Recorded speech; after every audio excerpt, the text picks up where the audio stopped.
दोस्तों, ब्रह्मांड आपकी ऊर्जा, कंपन, आवृत्ति, दिल की बात, विश्वासों और भावनाओं को सुनता है। किसी शब्द को बोलने की जरूरत नहीं है। ब्रह्मांड की शक्तियों से संपर्क करने के लिए आप विशिष्ट बने और अपनी इच्छा को वर्तमान काल में लिखें और अकेले में मन शांत करके धीरे धीरे अपनी इच्छाओं को मन ही मन बार बार व्यक्त करें। इससे आपके कहे हुए शब्दों की तरंगे यूनिवर्स यानी कि ब्रह्मांड में जाता है और ब्रह्मांड उसे कई गुना दुगना करके वापस आपके पास भेजता है। दोस्तों, आज हम इसी विषय पर बात करेंगे कि हमारी इच्छाएं ब्रह्मांड कैसे पूरा करता है। तो स्वागत है दोस्तों आपका हमारे चैनल सिद्धार्थ इंस्पायर्ड पर, जहां आपको जीवन की हर कहानी मिल जाती है जिसे आप कहानियां द्वारा भली भांति समझ पाते हैं। तो चलिए प्रारंभ करते हैं आज की उन बातों और कहानियों को। तो आपसे गुजारिश है कि अब तक आपने हमारे चैनल को सब्सक्राइब नहीं किया तो चैनल को सब्सक्राइब कर बेल नोटिफिकेशन को ऑल पर सेट कर दें और वीडियो के अंत तक अवश्य बने रहे। दोस्तों नमस्कार मित्रों, क्या आप जानते हैं कि आप ब्रह्मांड से बातें कर सकते हैं? उससे वह सब कुछ मांग सकते हैं जो आप अपने जीवन में पाना चाहते हैं। क्या आप जानते हैं कि हमारे ब्रह्मांड ने ही हमें रचा है और उसके पास वह शक्ति है जिससे वह हमारा जीवन बदल सकता है, बशर्ते कि हम अपने आसपास उस सकारात्मक ऊर्जा से घिरे हो जिससे हमारी हर बात ब्रह्मांड तक पहुंच सके। यदि एक बार आपने यह सीख लिया कि किस प्रकार ब्रह्मांड से अपना संपर्क स्थापित करना है और एक बार आपने ब्रह्मांड की शक्तियों को महसूस कर लिया, तो आपको कोई नहीं रोक सकता। स्वयं को ब्रह्मांड से बात करने से अपने वर्तमान जीवन में आप जिन नए लोगों से मिलते हैं और नए अनुभवों को प्राप्त करते हैं, वह सभी आपके मन द्वारा आकर्षित की गई ऊर्जा के परिणाम स्वरूप होते हैं। कि किस प्रकार आप ब्रह्मांड से संचार कर सकते हैं, बात कर सकते हैं और हर वह चीज मांग सकते हैं जिनकी आप इच्छा रखते हैं। इस सिद्धांत को चुनने का अर्थ है कि आप अपने भीतर की आंतरिक फ्रीक्वेंसी को बदलना चाहते हैं और किसी विशेष अनुभव को प्राप्त करने के लिए और जीवन में नए अवसरों को आकर्षित करने के लिए अलग तरीके से सोचना चाहते हैं। तो क्या आप तैयार हैं? जब आप अपनी चेतना यानी कॉन्शियसनेस को बढ़ाकर और ऊर्जा का स्तर बढ़ाकर यूनिवर्स से बातें करते हैं, तो यहां आपके आसपास के वातावरण में वह रिफ्लेक्ट होता है, यानी इसका असर आपके आसपास देखने को मिलता है। इससे आपकी ऊर्जा नए प्रकार के अनुभव प्राप्त करने के लिए ब्रह्मांड से उन्हें आकर्षित करती है, क्योंकि हमें इस नियति ने रचा है। इसीलिए हमारे पास वह शक्ति है जिससे हम अपने जीवन में प्रकट होने वाली घटनाओं को स्वयं बना सकते हैं। आप अपनी प्रार्थना यूनिवर्स में भेज सकते हैं और उन्हें स्वयं तक वापस आता महसूस कर सकते हैं, बिल्कुल एक गूंजती आवाज की तरह। अगर आप इस शक्ति को समझना चाहते हैं या अपने जीवन में उन घटनाओं को प्रकट करना चाहते हैं जिनकी आप इच्छा रखते हैं, फिर चाहे वह कोई नया रिश्ता हो, नई जॉब हो, पैसा हो या फिर केवल शांति हो, इस वीडियो में हम आपके साथ साझा करेंगे वह आसान तरीके जिनसे आप ब्रह्मांड से बातें कर सकते हैं और हर वह चीज मांग सकते हैं जिनकी आप इच्छा रखते हैं। इन तरीकों को एक तरफ से आप ब्रह्मांड का फोन नंबर कह सकते हैं। तो क्या आप तैयार हैं उस फोन नंबर को जानने के लिए? नंबर 1, ब्रह्मांड के साथ अपना संबंध विकसित करें। मित्रों, अगर आपने लॉ ऑफ अट्रैक्शन का इस्तेमाल कभी नहीं किया या आप नहीं जानते कि ब्रह्मांड किस तरह से काम करता है, तो आपको ब्रह्मांड के साथ इसी समय एक ऐसा संबंध स्थापित करने की जरूरत है जिससे आप यह जान पाए कि हमारा यूनिवर्स कैसे काम करता है। हमारा ब्रह्मांड सबसे रहस्यमय चीज है। आज तक कोई भी वैज्ञानिक और विज्ञान की बड़ी से बड़ी खोज इसके सभी रहस्यों को सुलझा नहीं पाई है। यह सबसे शक्तिशाली है, यह अनंत है और इसके पास सब कुछ है। इसीलिए ब्रह्मांड के साथ एक गहरा संबंध बनाने के लिए आपको सबसे पहले इसकी असीम शक्ति के ऊपर भरोसा करना होगा और पूरे धैर्य से इसके चमत्कार का इंतजार करना होगा। आप ब्रह्मांड की शक्तियों का आवाहन किसी भी चिन्ह के रूप में पा सकते हैं। सरल भाषा में कहे तो ब्रह्मांड आपकी प्रार्थना का उत्तर आपको किसी भी रूप में दे सकता है। वह आकाश में एक पंछी के उड़ान से भी आपको संकेत दे सकता है, या फिर अचानक एक ऐसे फोन कॉल के रूप में जिसकी आपने आशा नहीं की थी। इसीलिए आपको पूरी दृढ़ता से अपने मन मस्तिष्क में पूरी तरह से शांति रखनी होगी और ब्रह्मांड की शक्तियों में अपनी आस्था और विश्वास रखना होगा। नंबर 2, अपना लक्ष्य निर्धारित करें। दूसरा कदम यह समझने से संबंधित है कि आप ब्रह्मांड से आखिर पूछना क्या चाहते हैं, या उससे क्या आशा रखते और क्या मांगना चाहते हैं। पर यह नहीं कहा जा सकता कि आप उन्हें बिल्कुल उसी तरह पाएंगे या नहीं जैसा आपने मांगा है, क्योंकि अगर आपने अपने दिल में किसी के प्रति नफरत और नकारात्मकता लेकर ब्रह्मांड से जुड़ने का प्रयास करेंगे तो आपकी प्रार्थना असफल हो सकती है। इसलिए पूरे दिल से, पूरी सद्भावना से ब्रह्मांड को महसूस करें और अपने मन में किसी प्रकार का द्वेष न रखें। अपने अच्छे इरादों को ब्रह्मांड तक पहुंचाने का प्रयास करें और अपने दिल की आवाज सुने तथा महसूस करें कि वास्तव में उसकी क्या इच्छा है। अपनी आंखें बंद करें और अपना पूरा ध्यान अपने दिल पर और अपनी सांसों पर केंद्रित करें और सांस लें। बस एक बार ब्रह्मांड के प्रति अपना संबंध स्थापित करने के संदर्भ में आपके इरादे मजबूत हो गए और आप उनके प्रति सचेत हो गए, तो ब्रह्मांड की अनंत शक्तियां आसानी से आपके शरीर और आपके जीवन में आने का प्रयास करने लग जाएंगे। नंबर 3, कल्पना करें अपने दिल में सच्चे इरादे लेकर, जैसे अपनी आंखें बंद करें और ब्रह्मांड की शक्तियों को देखना शुरू करें। यह महसूस करें कि आप उन शक्तियों का अनुभव कर रहे हैं। आपने ब्रह्मांड से जो भी मांगा है उसकी कल्पना करें कि वह आपको मिल चुका है और अपनी 5 इंद्रियों से अपने सभी सेंस का इस्तेमाल करें और उसे महसूस करें। उस वस्तु को महसूस करें जिसे आपने मांगा है। अगर आपने किसी परिस्थिति की कल्पना की है तो उस परिस्थिति को साकार होता महसूस करें। उसे अपनी 5 इंद्रियों से महसूस करें। अपनी भावनाओं के प्रति अपना पूरा ध्यान केंद्रित करने में ही इस शक्ति का रहस्य छुपा हुआ है। अपनी प्रार्थना को अनुभव कीजिए। अपनी प्रार्थना के प्रति आप जितनी अधिक भावनाएं जोड़ पाएंगे, महसूस कर पाएंगे और उन्हें अनुभव कर पाएंगे, आपकी प्रार्थना उतनी ही शक्तिशाली होगी। नंबर 4, ब्रह्मांड का आभार व्यक्त करें। जब आप स्वयं को अपनी संपूर्ण सकारात्मक भावनाओं के साथ अनंत शांति और संवेदनशीलता में समायोजित कर लें, तो यह ब्रह्मांड से संवाद करने और उससे कुछ भी मांगने का सबसे सही समय होता है। शुरुआत एक धन्यवाद को व्यक्त करने से करें, क्योंकि यह ब्रह्मांड में आपकी अनुभूति भेजता है कि आपके द्वारा भेजी गई प्रार्थना ब्रह्मांड ने स्वीकार कर ली है, जिससे आपकी कृतज्ञता आपके हृदय को ब्रह्मांड में अर्पित कर देती है। अपनी आंखें बंद करें और अपने आप को उन वस्तुओं या परिस्थितियों के इर्द गिर्द खोजने का प्रयास करें जिन्हें आपने मांगा है। पूरी तरह से खुश और कृतज्ञ महसूस करें। नंबर 5, मुक्त करें, अर्थात एक बार उन सभी बातों को स्वीकार कर प्रयोग करने के बाद स्वयं पर से अपना पूरा कंट्रोल छोड़ दें। जब आप स्वयं में उन शक्तियों का अनुभव करेंगे जो ब्रह्मांड आपको देगा, तो आपको इस विषय में चिंता करने की कोई आवश्यकता नहीं है कि वह यह शक्ति आपको कैसे देगा, क्योंकि यह रहस्य केवल और केवल ब्रह्मांड को ही पता है। इस शक्ति का यह अर्थ नहीं है कि आज से आप 24 घंटे बैठकर इसी तरह ब्रह्मांड से बातें करें।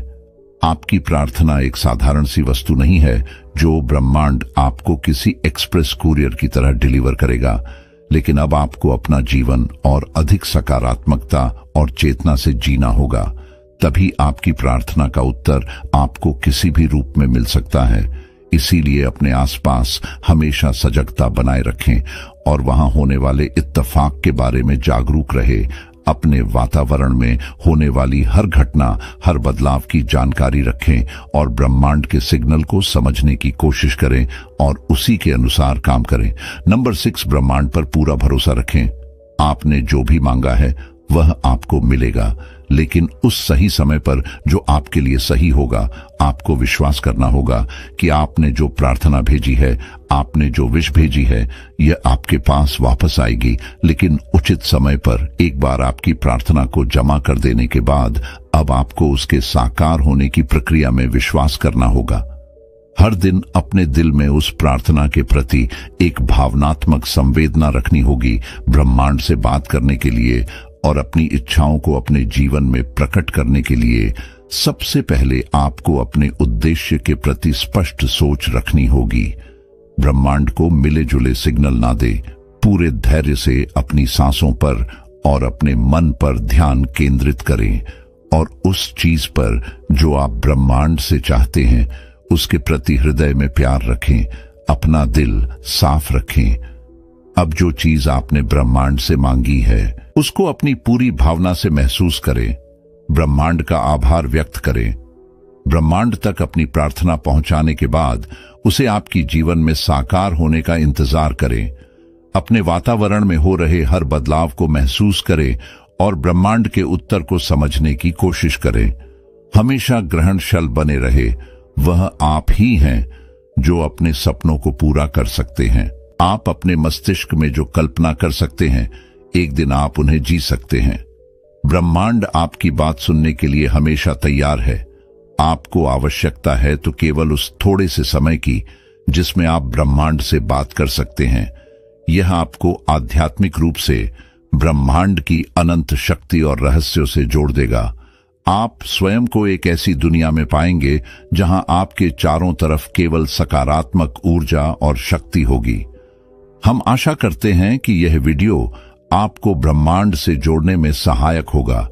आप पूरे दिल से ब्रह्मांड तक अपनी प्रार्थना पहुंचा दें और उसे स्वयं तक वापस आने का और अपने जीवन में साकार होने का इंतजार करें।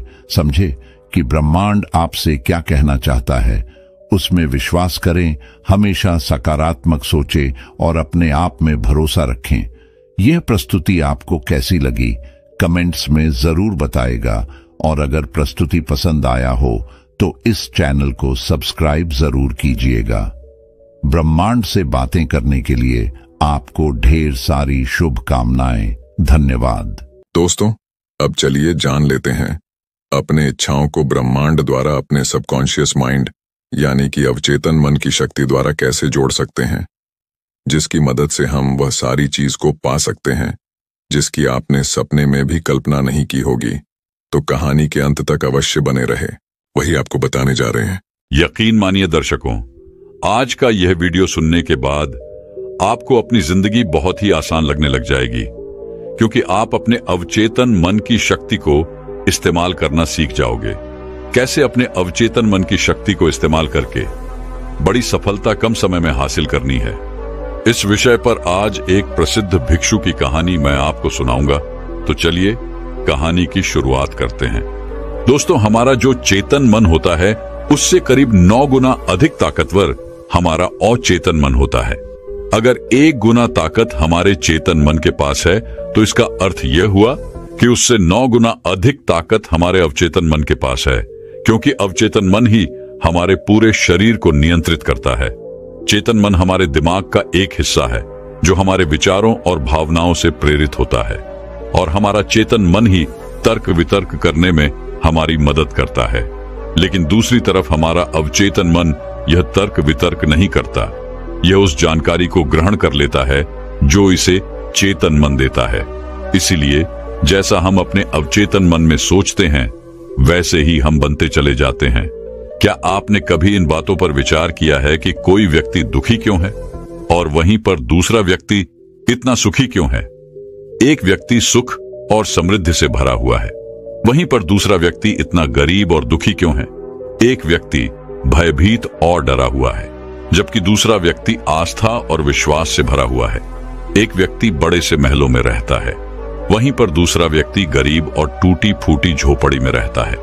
कोई बहुत सफल है तो कोई असफल। कोई व्यक्ति कुछ ही मेहनत करके सफलता प्राप्त कर लेता है और वहीं पर कोई दूसरा व्यक्ति जीवन भर मेहनत करने के बाद भी असफल ही रह जाता है। तो आखिर इन सब चीजों का कारण क्या है? क्या आपने कभी इन पर विचार करने की कोशिश की है? हमारे जीवन में जो भी अच्छा है वह हमारे अचेतन मन पर निर्भर करता है। अर्थात यदि आप अपने अचेतन मन में यह बात डालेंगे, मेरे साथ जो कुछ भी होगा वह अच्छा होगा, मेरे साथ जो कुछ भी हो रहा है वह अच्छा हो रहा है और मैं एक दिन कामयाब जरूर बनूंगा, तो आप अवश्य ही अपने जीवन में कामयाब बन जाएंगे। वहीं पर यदि आप अपने अवचेतन मन में बुरी बुरी बातें डालेंगे, अर्थात नकारात्मक बातें कहेंगे, तो आपके जीवन में केवल नकारात्मकता ही भर जाएगी और आपके साथ कुछ भी अच्छा नहीं होगा। आप जहां जाएंगे वहां पर आपके हाथ केवल असफलता ही लगेगी। आप हमेशा निराश और परेशान ही रहेंगे, लेकिन उनका हल आपको कभी नहीं मिल पाएगा। इसलिए यदि आप भी अपने मन को अच्छी तरह से जानना चाहते हैं, वो सेवा काम करवाना चाहते हैं जो आप चाहते हैं, उसे अपने नियंत्रण में रखना चाहते हैं, तो इस वीडियो को अंत तक जरूर देखिएगा, क्योंकि इस वीडियो में आपको ऐसी महत्वपूर्ण जानकारियां मिलेगी जिसकी मदद से आप अपना जीवन अच्छे से जी सकते हैं। आप जो चाहें उसे हासिल कर सकते हैं। आप जिस भी लक्ष्य को प्राप्त करना चाहते हैं उसे आप प्राप्त कर सकते हैं। आज की इस वीडियो में हम यह जानने वाले हैं कि आखिर चेतन मन और अवचेतन मन में मुख्य अंतर क्या है और वह किस तरह से काम करता है, और हम अपने अचेतन मन में अच्छी बातें किस प्रकार से डाल सकते हैं जिससे हमारा जीवन परिवर्तित हो सके, हम सफलता की ओर आगे बढ़ सके। बहुत समय पहले की बात है, एक नगर में एक बहुत ही प्रसिद्ध गुरु रहा करते थे। उनकी ख्याति दूर दूर तक फैली हुई थी। उनके आश्रम में उनके कई शिष्य भी थे। एक दिन संध्या के वक्त वह गुरुवर अपने सभी शिष्यों को बुलाकर उन्हें उपदेश दे रहे थे। वे कह रहे थे, शिष्यों, हमारा मस्तिष्क दो भागों में विभाजित है, चेतन मन और अवचेतन मन। चेतन मन हमारे मस्तिष्क का पहरेदार है, वहीं पर अवचेतन मन हमारा मालिक है। उन गुरु की आवाज सुनकर एक शिष्य खड़ा हुआ और वह उन गुरु से कहता है गुरुदेव, आप क्या कहना चाहते हैं? आप कहीं ये तो नहीं कह रहे कि हमारे भीतर कोई और है जो हमें चला रहा है, जो हमारी सारी क्रियाओं पर नजर रखे हुए हैं? इस पर गुरुवर उस शिष्य को मुस्कुराते हुए कहते हैं, भंते, मैं तुम्हें एक छोटी सी कहानी सुनाता हूं। इस कहानी में तुम्हें तुम्हारे सवालों का जवाब मिल जाएगा। इस कहानी को ध्यानपूर्वक सुनना और इसे समझने का प्रयास करना। आगे गुरुवर कहानी बताते हुए कहते हैं, बहुत समय पहले की बात है। एक नगर में एक बहुत ही धनी सेठ रहा करता था और उसकी एक बड़ी सी हवेली भी थी। उसकी हवेली के द्वार पर हमेशा एक पहरेदार तैनात रहता था और हवेली में जब भी कोई उपद्रव होता, कोई शोर शराबा होता या लड़ाई झगड़े होते, तो उसकी आवाज चारों ओर गूंजने लगती और उस आवाज को सुनकर आसपास के पड़ोसी भी उस महल के पास आते और उस पहरेदार को खूब समझाने की कोशिश करते और कहते, देखो, तुम्हारी हवेली से बहुत सारी आवाजें आती हैं, लड़ाई झगड़े होते रहते हैं, जिससे हमारे घर की शांति भंग हो जाती है। कृपया करके लड़ाई झगड़े को बंद करो। आखिर इस शोर शराबे में क्या रखा हुआ है? इस तरह से लड़ाई झगड़े करके तुम अपना जीवन कैसे शांति से बिता सकते हो? इस पर वह पहरेदार जवाब देते हुए कहता है, देखो भाई, मैं जानता हूं कि लड़ाई झगड़े करना बुरी बात है, शोर शराबा करना बुरी बात है, लेकिन मैं क्या करूं? मैं भी इससे बहुत परेशान हूं। जो भी लड़ाइयां होती हैं वह हवेली में होती है, इससे मेरी भी शांति भंग होती है। लेकिन आप मुझे क्यों समझा रहे हैं? इसका कारण मैं तो नहीं, इसका कारण तो मेरा मालिक है। आप उसे जाकर समझाइए। यह बात सुनकर पड़ोसी भी यह बात समझ जाता कि बात तो सही है। आखिर इसमें इस पहरेदार की क्या गलती है? यह तो केवल अपना काम कर रहा है। गलती तो मालिक ही है। वह उपद्रव करता है, वह शोर शराबे करता है, वह लड़ाई झगड़े करता है, और जब भी उसे यह सब करने का मन होता है तो वह हवेली के बाहर आता है और उपद्रव करके वह वापस हवेली में जाकर बैठ जाता है। और जिन लोगों को भी उस हवेली के मालिक से तकलीफ होती, जिनकी भी शांति भंग होती, वे सभी आकर उस पहरेदार को ही समझाने का प्रयास करते। वह उसे खूब समझाते, लेकिन क्या इससे यह समस्या सुलझेगी? इस प्रश्न के साथ गुरुवर अपने शिष्य से कहते हैं, तुम ही बताओ इसका क्या समाधान है? इस पर वे शिष्य गुरु के इस प्रश्न का जवाब देते हुए कहता है गुरुवर, जिन्हें भी उन हवेली के मालिक से तकलीफ है जो शोर शराबे करता है, लड़ाई झगड़े करता है और लोगों की शांति भंग कर देता है। उन सभी को उनसे बात करनी चाहिए, तभी तो इसका समाधान निकलेगा। भला पहरेदार की इसमें क्या गलती है? वह तो केवल अपना काम कर रहा है और वह उससे ज्यादा कर भी क्या सकता है? उसके हाथों में तो और कुछ भी नहीं। इस पर वह गुरुवर मुस्कुराते हुए अपने उस शिष्य से कहते हैं, भंते, ठीक इसी तरह से हमारा मन भी होता है। हमारा चेतन मन मनुष्य का पहरेदार होता है और पहरेदार को यह अच्छी तरह से पता है कि क्रोध करना बुरी बात है, बुरे शब्दों का इस्तेमाल करना बुरी बात है, अश्लील ख्यालों में खोए रहना बुरी बात है।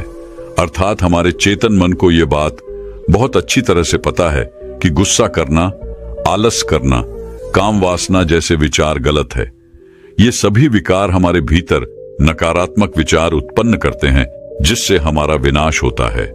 लेकिन वह कर भी क्या सकता है? वह चीज उसके हाथों में है ही नहीं, क्योंकि वह चीज वह कर ही नहीं रहा।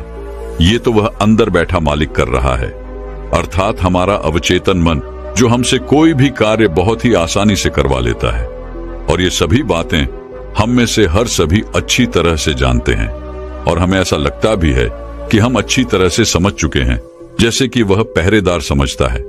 लेकिन वास्तविकता में तो इससे हमारे जीवन पर कोई भी बुनियादी फर्क नहीं पड़ता। आगे वह गुरु उस शिष्य से कहते हैं, भंते, तुमने भी अपने आप को कई बार यह समझाने की कोशिश की होगी कि मुझे सुबह सही समय पर उठना है, आश्रम की साफ सफाई करनी है, भिक्षा मांगने जाना है और रात को आने के बाद मुझे ध्यान भी करना है। लेकिन क्या इससे कोई फर्क पड़ा? इसका जवाब देते हुए वह शिष्य कहता है, नहीं, बिल्कुल नहीं। मैंने कई बार अपने आप को समझाया है कि मुझे इस समय पर यह काम करना है, मुझे अपना समय व्यर्थ नहीं करना, मुझे अपने समय का इस्तेमाल करना है और मुझे आगे बढ़ना है। लेकिन मैं चाहकर भी उन सभी कार्यों को समय पर नहीं कर पाता।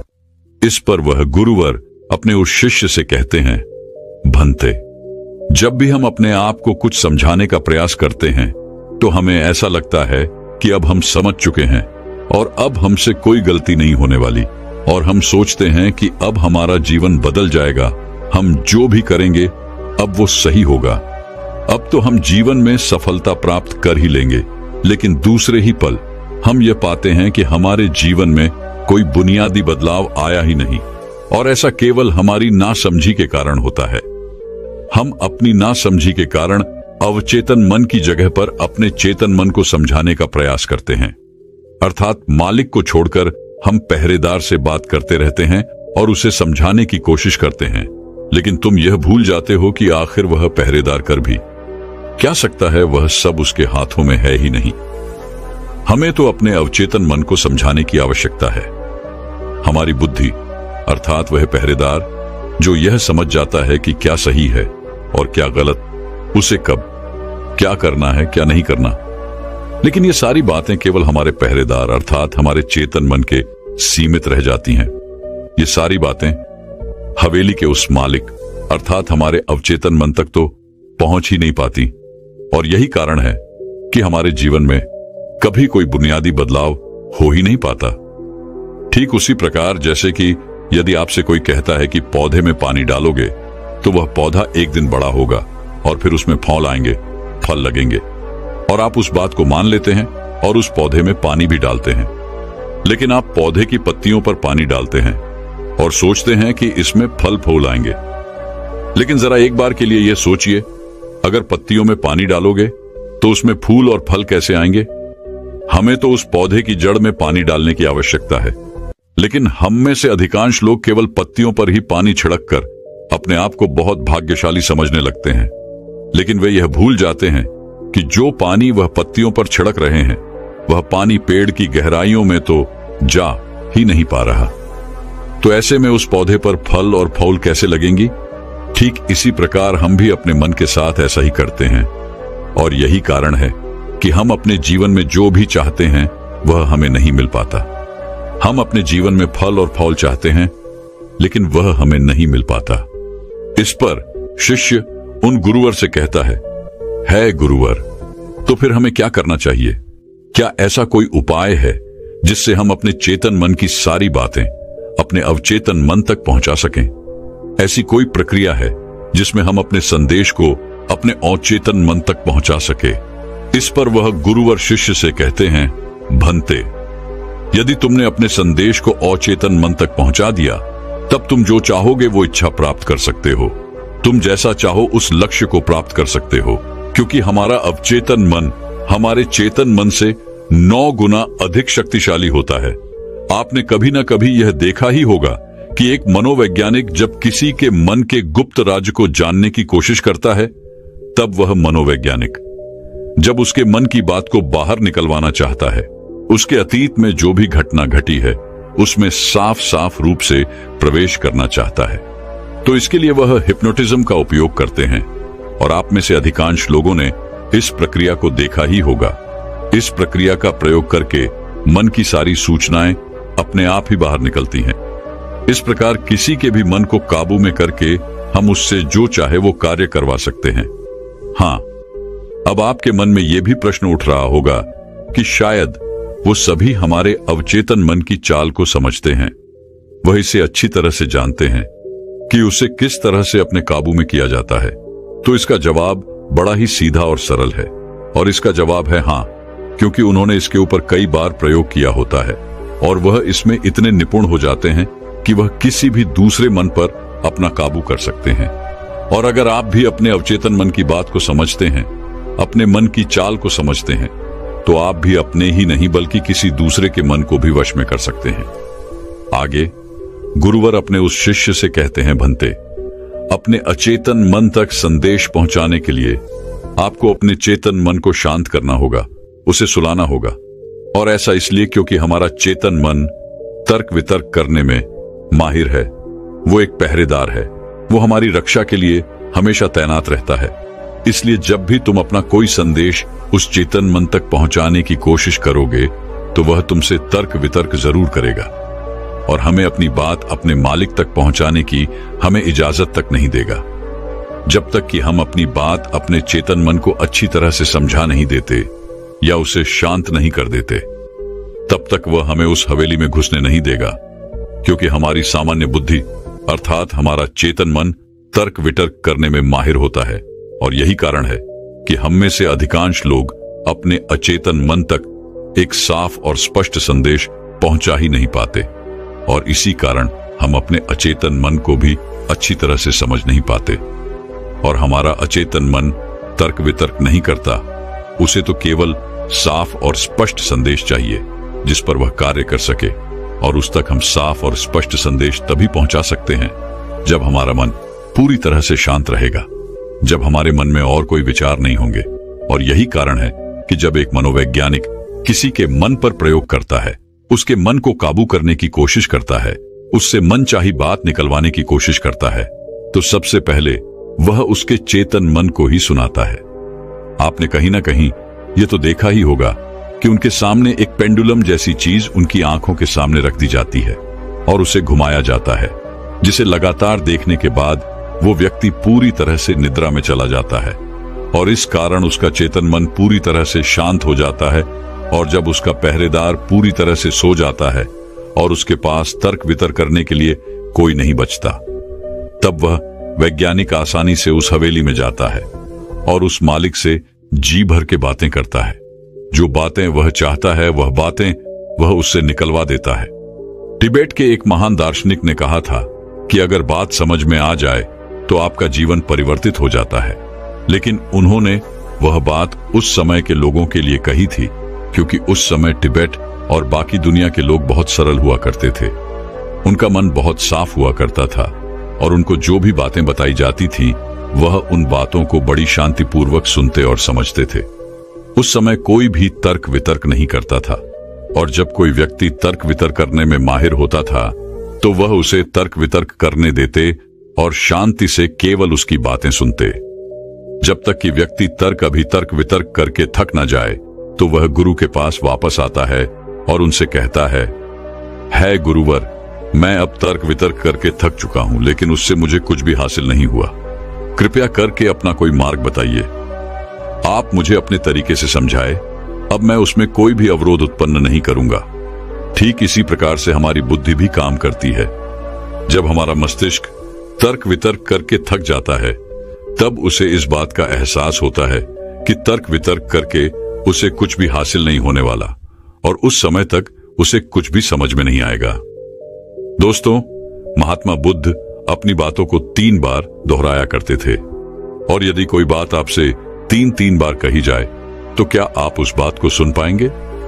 मान लीजिए आप किसी चिकित्सक के पास जाते हैं और वह चिकित्सक आपसे 1 बार कहता है कि आप ठीक हैं, आपको कुछ नहीं हुआ, तो ये बात आप सुन लेते हैं और आपको ये बात समझ में आ जाती है कि मैं ठीक हूं और मुझे कुछ भी नहीं हुआ। लेकिन अगर वही चिकित्सक आपसे बार बार वही बात कहे, बार बार वह वही बात दोहराए, तो क्या आपको क्रोध नहीं आएगा? आप यही कहेंगे कि हाँ, मुझे वह बात समझ में आ चुकी है। आप बार बार एक ही बात क्यों दोहरा रहे हैं? मैं समझ चुका हूं कि मैं बीमार नहीं हूं और मुझे कुछ नहीं हुआ, तो इसको बार बार दोहराने से क्या फायदा?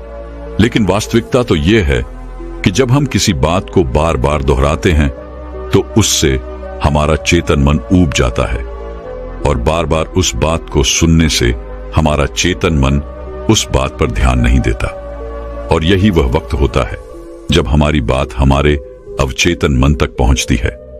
और जब आपकी बात आपके अवचेतन मन तक पहुंच जाए तो यकीन मानिए कि तब कुछ भी संभव है। फिर चाहे आप कोई अपने जीवन में बड़ा लक्ष्य प्राप्त करना चाहते हो या फिर अपना स्वास्थ्य सुधारना चाहते हो, सब कुछ संभव हो जाएगा।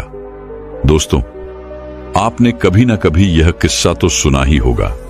एक प्लेन क्रैश हो गया था और उस प्लेन का जो पायलट था, उसकी प्लेन से गिरने की वजह से शरीर की सारी हड्डियां टूट चुकी थीं, और जब उसे अस्पताल में भर्ती किया गया तो उसे हिला डुला भी नहीं जा रहा था। डॉक्टरों ने भी यह जवाब दे दिया था कि तुम ठीक नहीं हो सकती और तुम्हारी हड्डियों को फिर से जोड़ पाना लगभग नामुमकिन है। लेकिन वह व्यक्ति जीना चाहता था। उसने अपने अवचेतन मन में जबरदस्ती यह बात डाली कि मैं ठीक हो सकता हूं, मैं ठीक हो सकता हूं, और यकीन मानिए कि वह व्यक्ति सच कुछ ठीक हो गया। वह अपने पैरों पर चलकर अपने घर गया। ऐसा केवल हमारे अचेतन मन की शक्तियों के कारण होता है। जब हम कुछ ठान लेते हैं और अपने अचेतन मन को एक स्पष्ट और साफ संदेश देते हैं, तो हमारा अचेतन मन हमसे कुछ ऐसे कार्य करवाने लगता है कि हमारे लिए सब कुछ मुमकिन हो जाता है। फिर चाहे वह जीवन में कोई बड़ा से बड़ा लक्ष्य प्राप्त करना हो या फिर अपने स्वास्थ्य को सुधारना हो। और पुराने जमाने में यह बहुत सरल हुआ करता था, क्योंकि उस समय लोग तर्क वितर्क नहीं किया करते थे, और जो भी उसे कहा जाता था वह उसे बहुत गहन ध्यान के साथ सुनते थे और समझते थे। लेकिन आजकल के तथाकथित बुद्धिमान लोग, वे सभी इन सभी बातों को अंधविश्वास कहते हैं। लेकिन यह भी एक वास्तविकता है कि जैसा आप खुद से कहते हैं वैसा ही आप अंदर से बनते चले जाते हैं। आप अंदर से उतने ही अशांत होने लगते हैं, और जो व्यक्ति अपने मन की बकबक को शांत कर पाता है वही शांति को प्राप्त कर पाता है। हमारी जो बुद्धिमानी है वही हमारे अचेतन मन का एक रूप होती है। हमारा चेतन मन हमें कोई भी नई चीज सीखने में हमारी मदद करता है। जैसे यदि आप कोई नई भाषा सीखना चाहते हैं या फिर आप कोई नई टेक्निक सीखना चाहते हैं, तो इसमें हमारा चेतन मन हमारी बहुत मदद करता है। लेकिन जब बात आती है भावनाओं की, अर्थात क्रोध, कामना, आलस इत्यादि, जो कि हमारे अचेतन मन का हिस्सा होते हैं, उन्हें हमें सीखना नहीं पड़ता। वह तो हमारे अंदर पहले से ही मौजूद है। क्या आपने कभी एक पल के लिए यह सोचा है कि क्या आपने कभी ग्रोथ सीखा है? क्या आपने कभी काम वासना सीखी है? क्या आपने कभी आलस सीखा है? यदि आपको बचपन से ही किसी ऐसी जगह पर रखा जाए जहां पर कोई भी व्यक्ति ना हो, कोई भी इंसान ना हो, तब भी आपके भीतर ये सारे गुण आ ही जाएंगे, क्योंकि इसमें तो सिर्फ और सिर्फ हमारे अचेतन मन का ही काम है। यानी कि वह चीजें जो प्रकृति ने हमें पहले से ही दी है, और वह सिर्फ हमारे अवचेतन मन के माध्यम से ही भरी जाती है, क्योंकि हमारा अचेतन मन कभी विरोध नहीं करता। क्या आपने कभी इस बात पर भी गौर किया है कि जो इस दुनिया में बाहरी चीजें हैं उसे आप सीख सकते हैं, लेकिन जहां बात आती है हमारे भीतर की, अर्थात ग्रोथ को ना करने वाली सीख की, तो आप उस सीख को नहीं सीख पाते। मान लो अगर आपको घड़ी सीखना है तो उसके बारे में हमारे अचेतन मन को कुछ नहीं पता होता। लेकिन वहीं पर यदि कोई आपसे यह कहे कि 5 और 5 10 होते हैं, तो आप उस सीख को नहीं सीख पाते। मान लो अगर आपको घड़ी सीखना है तो उसके बारे में हमारे अचेतन मन को कुछ नहीं पता होता। लेकिन वहीं पर यदि कोई आपसे यह कहे कि 5 और 5 10 होते हैं, तो आप उस सीख को नहीं सीख पाते। लेकिन वहीं पर यदि कोई आपसे यह कहे कि तो यह बात आपके अचेतन मन को अच्छी तरह से समझ में आ जाती है, क्योंकि आपका अचेतन मन विरोध नहीं करता और उसे एक साफ और स्पष्ट संदेश भी मिल रहा है। इसलिए हमें अपने अवचेतन मन तक साफ और स्पष्ट संदेश भेजने की आवश्यकता होती है, और यह तभी संभव है जब हमारा चेतन मन इसके आड़े ना आए। तभी वह शिष्य उन गुरुवर से कहता है गुरुवर, आखिर हम अपने अवचेतन मन को साफ और स्पष्ट संदेश क्यों नहीं भेज पाते? आखिर इसका क्या कारण है? इसका जवाब देते हुए वे गुरु शिष्य से कहते हैं, भंते, इसका पहला कारण यह है कि जब भी हम अपने अवचेतन मन में कोई सूचना पहुंचाने की कोशिश करते हैं तो हमारा चेतन मन पहले उससे तर्क वितर्क करता है। वह यह सोचता है कि इस जानकारी से हमें लाभ होगा या हानि, और जब तक हम अपनी सूचना को सही और साफ स्वस्थ तौर पर अपने अवचेतन मन तक नहीं पहुंचा पाते, तब तक वो हमारे लिए काम नहीं कर सकती है। मान लीजिए कि आप ईश्वर के सामने हाथ जोड़कर खड़े हैं और उनसे प्रार्थना कर रहे हैं कि है ईश्वर, मुझे एक अच्छी नौकरी मिल जाए, मैं अच्छी तरह से कामयाब हो जाऊं। इस दौरान हमारा चेतन मन ये सोचता है कि आखिर मुझे नौकरी मिल जाएगी और मैं कामयाब हो जाऊंगा, तो उसके बाद मैं क्या करूंगा? मैं ऐसा घर खरीदूंगा, ऐसी गाड़ी खरीदूंगा, अपने परिवार के लिए यह करूंगा, वो करूंगा, अपना खुद का व्यापार शुरू करूंगा। ऐसे कई प्रकार के विचार हमारे चेतन मन में उठने लगते हैं, और इसी कारण हम अपने औचित्य मन तक साफ और स्पष्ट संदेश भेज नहीं पाते। और इसीलिए कहा जाता है कि ध्यान हमारे मन को शांत कर देता है, और शांतपन में जो भी बातें डाली जाती हैं वो सीधे हमारे अवचेतन मन तक पहुंचती हैं, जिससे हम सब कुछ हासिल कर सकते हैं। जो भी अपने जीवन में हासिल करना चाहते हैं वह सब कुछ हमें बहुत आसानी से मिल जाता है। यदि आप भी अपने जीवन में बुनियादी रूप से परिवर्तन चाहते हैं, जीवन में कुछ बदलाव चाहते हैं और अपने जीवन में किसी लक्ष्य को प्राप्त करना चाहते हैं, तो आपको अपने अवचेतन मन तक साफ और स्पष्ट संदेश भेजना ही होगा। अपने अवचेतन मन को अपने वश में करना ही होगा, और अपने अवचेतन मन को वश में करने के लिए आप यह एक तरीका अपना सकते हैं। अगर आपको कोई चीज पानी है तो आपको उस चीज को मंत्र की तरह मन में दोहराना होगा, और ऐसा आपको करीब 28 दिन तक करना होगा। और यदि इस दौरान आपसे कोई यह कहे कि इससे कोई फर्क नहीं पड़ने वाला, यह सब बेकार की बातें हैं, तो उनकी बातों पर यकीन मत कीजिएगा, क्योंकि यदि आप कोई बात मंत्र की तरह दोहराते हैं तो वह मंत्र अर्थात वो बातें हमारे अवचेतन मन तक पहुंच जाती हैं। और एक बार यदि आपकी बात आपके अवचेतन मन तक पहुंच गई तो हम दुनिया की कोई भी चीज पा सकते हैं। हम किसी भी बड़े से बड़े लक्ष्य को हासिल कर सकते हैं, और उसके लिए आपको बस इतना ही करना है। जब भी आप रात को सोने जाएं तो बिस्तर पर लेटने के बाद नींद आने से ठीक पहले आपको करीब 10 से 15 बार अपने मन में उस मंत्र को दोहराना है जो भी आप चाहते हैं, और ऐसा करते हुए आपको नींद में चले जाना है, क्योंकि हमारा अचेतन मन कभी नहीं सोता। वो 24 घंटे 365 दिन आपके लिए लगातार काम करता रहता है, जबकि रात को सोते समय हमारा चेतन मन पूरी तरह से शांत होता है और वह सो जाता है। और यही वह समय है जब हमारा अवचेतन मन पूरी तरह से जागृत होता है। यह सबसे ज्यादा शक्तिशाली होता है। रात को सोते वक्त जो भी बातें आप अपने मन में डालते हैं, आप वैसे ही बनते चले जाते हैं।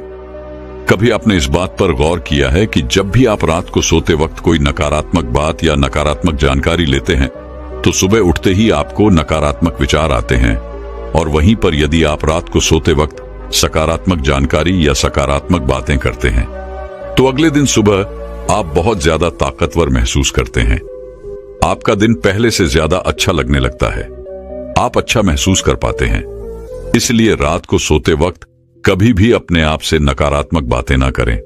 हो सके तो हमेशा अपने आप से सकारात्मक बातें करें, या फिर आप चाहें तो इस प्रयोग को भी अपना सकते हैं और अपने जीवन में जो कुछ भी चाहे आप उसे पा सकते हैं, क्योंकि एक बार यदि आपका लक्ष्य आपके अवचेतन मन तक पहुंच गया तो उसे पाना बहुत आसान हो जाएगा।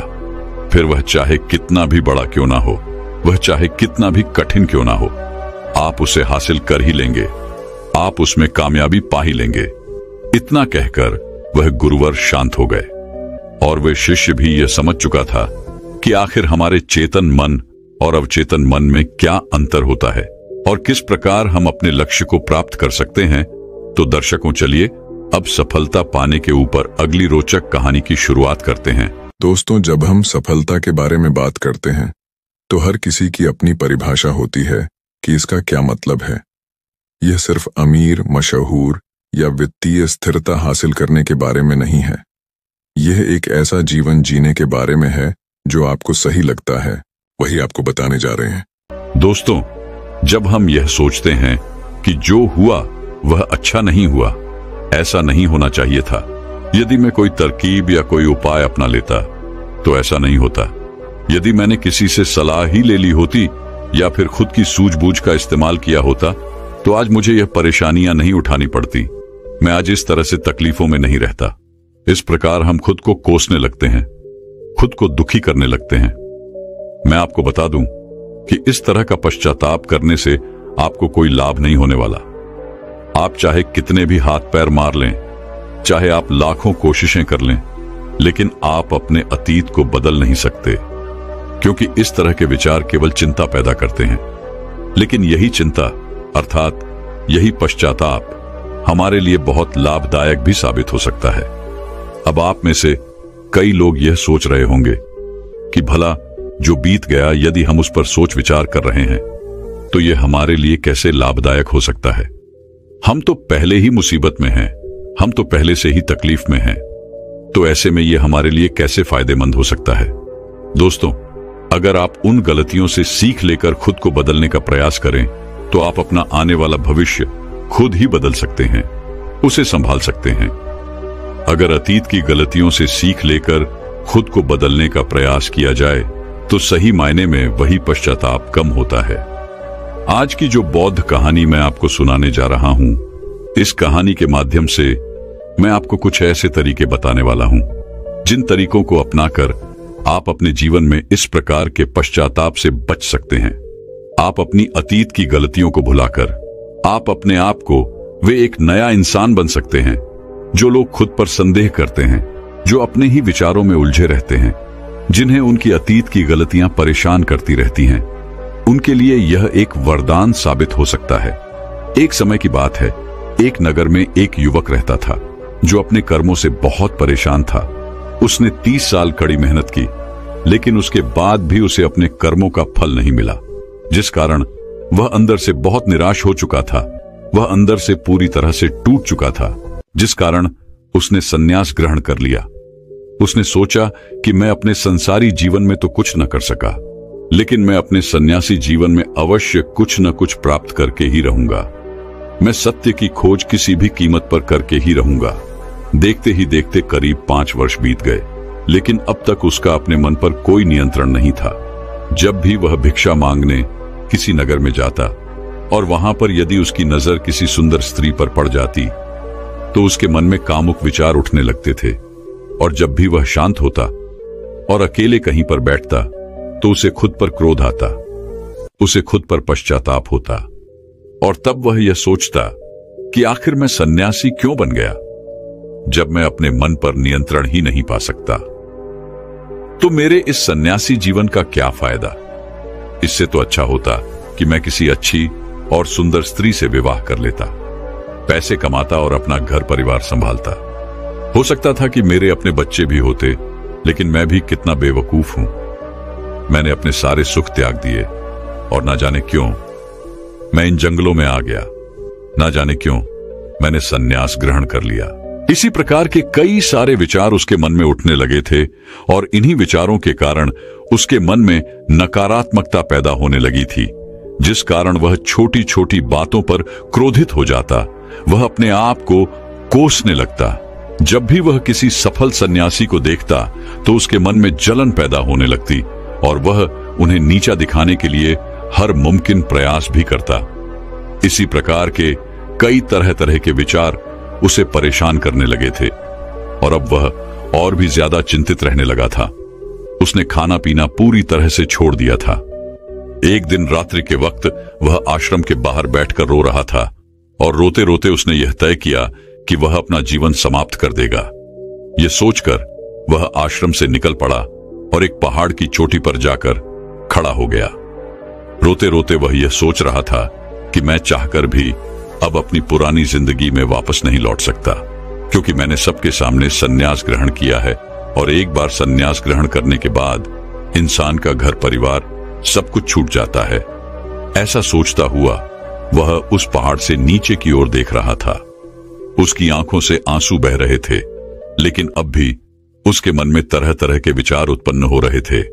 वह अब भी यही सोच रहा था कि यदि मैंने अपने जीवन में सही निर्णय लिए होते तो आज मुझे ये दिन न देखना पड़ता। रोते हुए अपने कदम आगे बढ़ाने ही वाला था कि तभी उसे एक आवाज सुनाई दी। कोई उसे चिल्लाकर यह कह रहा था, भंते रुक जाओ, जहां छोड़कर जा रहे हो वापस वहीं से शुरुआत करनी पड़ेगी, इसलिए एक बार फिर सोच लो। यह आवाज सुनकर वह सन्यासी रुक गया। उसने पीछे मुड़कर यहां वहां देखा, लेकिन उसे वहां पर कोई भी दिखाई नहीं दिया। तभी उसने जोर से चिल्लाकर कहा, कौन हो तू? तभी उसकी नजर एक बूढ़े बौद्ध भिक्षु पर पड़ी और उन्हें देखकर वह सन्यासी और भी क्रोधित हो उठा और कहने लगा, कौन हो तुम और मुझे क्यों रोकना चाहते हो? तभी वह बूढ़ा बौद्ध भिक्षु उस सन्यासी से कहता है, भंते, मैं तो बस इतना ही कह रहा हूं, तुम जहां छोड़कर जा रहे हो तुम्हें वापस वहीं से शुरुआत करनी पड़ेगी, इसलिए निर्णय लेने से पहले एक बार फिर सोच लो, कहीं तुम फिर से गलत निर्णय तो नहीं ले रहे। तभी वह सन्यासी क्रोधित होकर उन बौद्ध भिक्षु से कहता है, आपको क्या लगता है कि मैं बार बार यही गलतियां दोहराऊंगा? मैं मानता हूं कि मैंने अनजाने में गलतियां की है और इसका मतलब यह नहीं कि बार बार मैं यही गलतियां दोहराते रहूंगा। मैंने अपनी गलतियों से बहुत बड़ी सीख ली है, लेकिन अब मैं उन गलतियों को ठीक नहीं कर सकता। अब मैं उन्हें बदल नहीं सकता, इसलिए मैंने बहुत सोच समझकर यह फैसला लिया है। उस सन्यासी की यह बात सुनकर वह बूढ़ा बौद्ध भिक्षु जोर जोर से हंसने लगा और उस सन्यासी से कहता है, भंते, अतीत की गलतियां कोई नहीं सुधार सकता, क्योंकि बीता हुआ समय कभी लौटकर नहीं आने वाला। हाँ, वे लोग मूर्ख होते हैं जो यह कहते हैं कि वे लोग अतीत को बदल सकते हैं। उनसे बड़ा अज्ञानी इस दुनिया में दूसरा और कोई नहीं हो सकता, क्योंकि जब तुम समय को वापस नहीं मोड़ सकते तो तुम अपनी अतीत की गलतियों को भला कैसे बदल सकते हो? लेकिन जो लोग समझदार हैं, जो लोग ज्ञानी हैं, वे लोग यह बात बहुत अच्छी तरह से जानते हैं कि जीवन में गलतियां करना कितना जरूरी होता है। गलतियों के कारण ही तो हम सीख पाते हैं, अपनी गलतियों से समझ पाते हैं और अपने भविष्य को बेहतर बना पाते हैं। आगे वह बूढ़ा बौद्ध भिक्षु उस सन्यासी से कहता है, भंते, जब तक तुम्हें खुद की कमियों का ही पता नहीं होगा तब तक तुम अपने आप को बेहतर कैसे बना सकते हो? और हमारी कमियां तो सिर्फ हमारी गलतियों से ही पता चलती हैं। आगे वह बूढ़ा बहुत भिक्षु उस सन्यासी से कहता है, बहती है, हर माता पिता अपने बच्चों को बड़े ही लाड़ प्यार से पालते हैं। वह उन पर कभी कोई आंच नहीं आने देना चाहते। वह यह नहीं चाहते कि उनका बेटा कभी कोई गलतियां करे और उसे कोई तकलीफ हो, लेकिन वह यह भूल जाते हैं कि जीवन एक युद्ध का मैदान है, जहां हम खुद अपनी गलतियों से सीखते हैं और एक योद्धा बनते हैं। और जो यह सोचता है कि वह अपने जीवन में कभी कोई गलती ही नहीं करेगा, तो इसका अर्थ यह हुआ कि वह कभी भी जीवन के इस रण क्षेत्र में हिस्सा ही नहीं लेना चाहता। और जो कोई भी इस युद्ध में हिस्सा नहीं लेता, वह अपने जीवन में कभी कुछ नया नहीं कर पाता, ना ही वह अपने जीवन में कुछ सीख पाता है। वह तो केवल वही करता है जो उसे सिखाया गया है। और जो व्यक्ति इस युद्ध भूमि में हिस्सा लेता है, वह यह अच्छी तरह से जानता है कि उसे कई बार गिरना होगा, कई बार संभलना होगा, लेकिन उसे रुकना नहीं है, बल्कि उसे चलते रहना है, क्योंकि जीवन चलते रहने का नाम है। इस पर वह सन्यासी और भी क्रोधित हो उठता है और बौद्ध भिक्षु से कहता है, आखिर तुम कहना क्या चाहते हो? तुम इस तरह से मेरा समय व्यर्थ कर रहे हो। जो भी कहना है जल्दी कहो, अन्यथा अच्छा नहीं होगा। तभी वह बूढ़ा बौद्ध भिक्षु एक बार फिर मुस्कुराने लगा और उस सन्यासी से कहता है, भंते, आज मैं तुम्हें जीवन के ऐसे 5 तरीके बताने वाला हूं जिनका पालन करके तुम अपने अतीत की गलतियों को अपनी ताकत में बदल सकते हो। आगे वह बौद्ध भिक्षु उस सन्यासी से पूछते हैं, भंते, क्या तुम जानना चाहोगे कि वो 5 तरीके कौन से हैं? यदि तुम जानना चाहते हो तो इसके लिए तुम्हें भी मुझे एक वचन देना होगा। तभी वह सन्यासी कहता है, कैसा वचन? तभी वह बूढ़ा बौद्ध भिक्षु बड़े ही प्रेम से उस सन्यासी से कहता है, बस इतना ही कि तुम अपने मन से आत्महत्या का ख्याल निकाल दोगे, सिर्फ तभी मैं तुम्हें यह 5 बातें बताऊंगा, अन्यथा तुम अपने फैसले पर अटल रह सकते हो। लेकिन याद रखना कि जो गलतियां तुमने पहले दोहराई हैं, हो सकता है कि इस बार भी तुम वही गलती कर रहे हो। इतना कहकर वह बूढ़ा बौद्ध भिक्षु शांत हो गया और वह सन्यासी कुछ देर के लिए सोच विचार में पड़ गया। वह यह नहीं समझ रहा था कि वह क्या करे। यदि वह आत्महत्या करता है तो उसे वह 5 बातें नहीं पता चल पाएंगी, और यदि वह 5 बातें जानने के लिए जाता है तो उसे आत्महत्या का ख्याल मन से निकालना पड़ेगा। वह सन्यासी असमंजस में पड़ गया, लेकिन काफी देर सोच विचार करने के बाद आखिरकार उसने उस बूढ़े बौद्ध भिक्षु की बात मान ली और वह उन बूढ़े बौद्ध भिक्षु के पास पहुंचा और कहने लगा, कहिए आप क्या कहना चाहते हैं। तभी वह बूढ़ा बौद्ध भिक्षु उस सन्यासी से पहली बात बताते हुए कहता है, भंते, सबसे पहले तो तुम यह जान लो कि अतीत में जो भी तुमसे गलतियां हुई है वह किसके कारण हुई, उसके पीछे का क्या कारण था, क्योंकि कोई भी गलती करने के पीछे कुछ मुख्य कारण अवश्य होते हैं। तुम्हें सबसे पहले उन कारणों को पहचानना होगा। वह कारण या तो कोई मजबूरी हो सकते हैं या कोई इंसान हो सकता है जिसके कारण तुमने वो सारी गलतियां की, या फिर हो सकता है कि तुमने वो गलतियां केवल अपने स्वार्थ के लिए की हो। तुम्हें उन कारणों को पहचानना होगा। यदि तुम्हें किसी से धोखा मिला तो क्यों मिला? क्या तुमने कभी इसके ऊपर विचार किया है? क्योंकि शायद तुमने उस पर हद से ज्यादा विश्वास किया होगा। एक बार यदि तुमने उस कारण को पकड़ लिया और उसे जान लिया तो तुम यह समझ पाओगे कि तुमने कहां कमी रह गई, तुमने कहां पर गलती की, और एक बार यदि तुम अपनी गलती को समझ जाओगे तो तुम उसे सुधार भी सकते हो, ताकि वैसी गलती भविष्य में तुमसे दोबारा ना घटे। आगे वह बूढ़ा बौद्ध भिक्षु उस सन्यासी से कहता है, गलतियां हमें दुख नहीं देती, दुख हमें तब होता है जब हम अपनी गलतियों को बार बार दोहराते हैं, जब हमें इस बात का एहसास होता है कि शायद हम अपनी गलती को अब सुधार नहीं सकते, और शायद हमारे भीतर अब उतना आत्मबल नहीं बचा कि हम उन गलतियों से सीखकर उन्हें सुधार सकें। जब हमें खुद पर संदेह होने लगता है, खुद पर संशय होने लगता है, तब हमें पीड़ा होती है। किंतु एक बार, केवल एक बार, यदि तुम यह समझ जाओ कि गलती करके जब हम उससे सीख लेते हैं और उस गलती को सुधारने का हर मुमकिन प्रयास करते हैं, तो हमारे भीतर एक विश्वास जाग उठता है और फिर हमें कभी कोई दुख नहीं परेशान करता। इसलिए हमें किसी भी गलती के पीछे का कारण जानना बहुत आवश्यक होता है, और इसके लिए तुम चाहो तो खाली बैठकर चिंतन कर सकते हो। यह इतना मुश्किल भी नहीं है। एक बार अगर उस गलती के पीछे की वजह तुम्हें समझ में आ जाए, तब दूसरा तरीका काम आता है। जब हम गलती के पीछे की वजह को जान जाते हैं, उसे समझ जाते हैं, तो उसके बाद हमें खुद से एक सवाल करना चाहिए, और वह सवाल यह है कि गलती करने से पहले हम कैसे इंसान थे, और यह गलती करने के बाद हमारे अंदर क्या परिवर्तन हुआ है। क्या हमने अपनी गलती से कोई सीख ली है या नहीं, और यदि सीख ली तो फिर हमने अपने बारे में क्या जाना। आगे वह बूढ़ा बौद्ध भिक्षु उस सन्यासी से कहता है, भंते, यदि तुम इस प्रकार खुद से सवाल करोगे तो तुम पाओगे कि तुम्हारे जीवन में कुछ नए अनुभव जुड़ गए हैं, और यह अनुभव ही तुम्हें आगे ले जाएंगे, क्योंकि यह जीवन में आगे बढ़ने के लिए तुम्हारी बहुत मदद करेंगे। तुमने देखा होगा कि जब किसी को जीवन में धोखा मिलता है तो अधिकांश लोग केवल यह सोचते हैं कि आखिर इसमें हमारी क्या गलती थी, लेकिन वह इस वास्तविकता को नहीं देख पाते कि आखिर तुम्हें धोखा मिला है तो क्यों मिला। क्योंकि आप एक संवेदनशील इंसान हैं, और जब आप ज्यादा संवेदनशील हो जाते हैं तो ऐसी स्थिति में आपकी संवेदनशीलता ही आपके धोखे का कारण बनती है, और यही आपकी गलती है। और जब आपको अपनी गलती के बारे में पता चल गया तो आपने यह भी सीख लिया कि आपकी गलती थी अधिक संवेदनशीलता। आपने अपने बारे में कुछ नया अनुभव प्राप्त किया। अगर तुम एक बार अपने बारे में निरीक्षण करना शुरू करोगे तो अपने बारे में तुम्हें बहुत सी अद्भुत बातें पता चलेंगी, और तब तुम खुद ही आश्चर्यचकित हो जाओगी, क्योंकि तुम खुद के बारे में और अधिक जानने लगोगे। इसलिए खुद का निरीक्षण करना अति आवश्यक है। आगे वह बूढ़ा बौद्ध भिक्षु उस सन्यासी से तीसरी आदत बताते हुए कहता है, तीसरे तरीके में हम खुद से संकल्प करते हैं।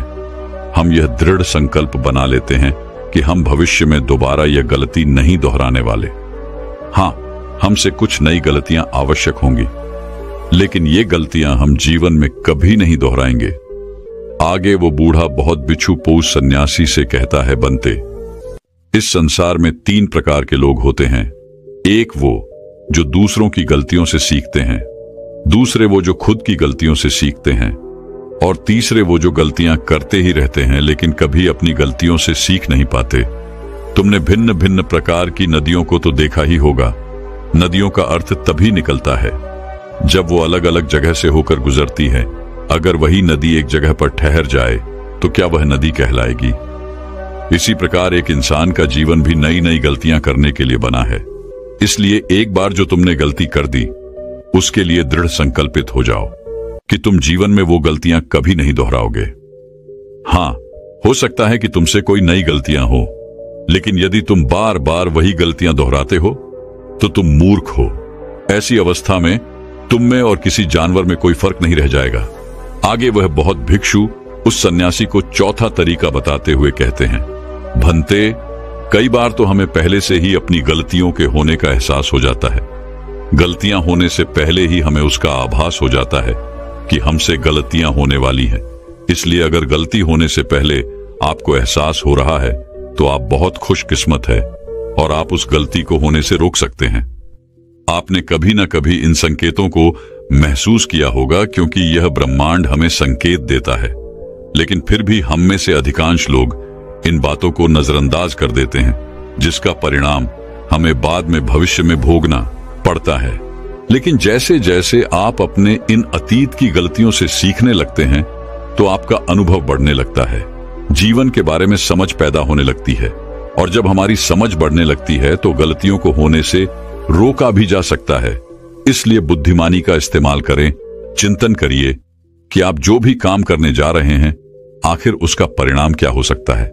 कहीं वह काम कोई गलती तो नहीं कहलाएगा। इसी तरह से एक मनुष्य जीवन के परिपक्वों में बांटा जाता है और इसी से आपका विकास होता है, और हम सभी को इस राह से होकर गुजरना ही पड़ता है, अन्यथा हमारा जीवन वहीं पर ठहर जाएगा। हम कभी भी आगे नहीं बढ़ पाएंगे। यदि आप अपने जीवन में आगे बढ़ना चाहते हैं, किस लक्ष्य को प्राप्त करना चाहते हैं, तो आपको इस कार्य प्रणाली को अपनाना ही होगा, इसे समझना ही होगा। आगे वह बूढ़ा बौद्ध भिक्षु उस सन्यासी को आखिरी आदत बताते हुए कहते हैं, भंते, आखिरी और सबसे महत्वपूर्ण सीख, अगर तुम अपने अनुभव से एक इंसान बन चुके हो तो अब तुम दूसरों के लिए मार्गदर्शन का काम कर सकते हो। तुम दूसरों की राह में दीपक बनकर उन्हें रोशनी दिखा सकते हो, उन्हें उनकी राह पर आगे बढ़ा सकते हो, क्योंकि हम वैसे ही बन जाते हैं जैसा कि हम सोचते हैं। और जब आप खुद को बेहतर बनाने का प्रयास करेंगे तो आप देखते ही देखते बेहतर बनते चले जाएंगे, और ये प्रकृति भी आपका साथ देगी, आपकी सहायता करेगी। ब्रह्मांड आपको खुद ब खुद रास्ता दिखाएगा और आप मानव जाति का कल्याण करने के कार्य में लग जाते हैं। तब वह शास्त्रों में सबसे सर्वश्रेष्ठ कार्य माना जाता है। इससे श्रेष्ठ कार्य तो और कोई हो ही नहीं सकता। जो व्यक्ति समस्त जीव जंतुओं और मानव जाति के कल्याण के बारे में सोचता है, ऐसे लोग परमात्मा हो जाते हैं। ऐसे व्यक्तियों के मन में प्रेम, करुणा, दया जैसे अनेक भाव उत्पन्न होने लगते हैं, और परमात्मा करुणा और प्रेम का ही दूसरा नाम है। इतना कहकर वह बूढ़ा बौद्ध भिक्षु शांत हो गया, और उस सन्यासी को भी अपनी गलती का एहसास हो गया। अब उसकी आंखों में खुशी की आंसू थे। वह उन बौद्ध भिक्षु के चरणों में जा गिरा और उन बूढ़े बौद्ध भिक्षु से कहता है गुरुवर, ऐसा निर्मल और जीवन का सार्थक ज्ञान पाकर मैं धन्य हो गया। आपने जो कुछ भी मुझसे कहा है उसे मैं अपने जीवन में जरूर अपनाऊंगा, और मैं भी अपने जीवन को सार्थक बनाकर दिखाऊंगा। इतना कहकर उसने उन बौद्ध भिक्षु को प्रणाम किया और वापस अपने आश्रम लौट गया। दोस्तों, मैं उम्मीद करता हूं कि यह कहानी सुनने से आपके जीवन में अच्छे बदलाव आए होंगे। आपको इस वीडियो से क्या सीखने मिला, ये कमेंट करके जरूर बताएं, और अपने परिवार, दोस्तों या आपके करीबी इंसान के साथ ये कहानी शेयर करके उन्हें भी इस ज्ञान से परिचित करवाएं। बाकी अगर आपको यह वीडियो दिल से अच्छी लगी हो तभी इस वीडियो को लाइक कर देना, और आपने अब तक इस चैनल को सब्सक्राइब न किया हो तो चैनल को सब्सक्राइब भी जरूर कर देना। आपका हर दिन शुभ हो और खुशियों से आपका जीवन भरा रहे। धन्यवाद। नमो बुद्धाय।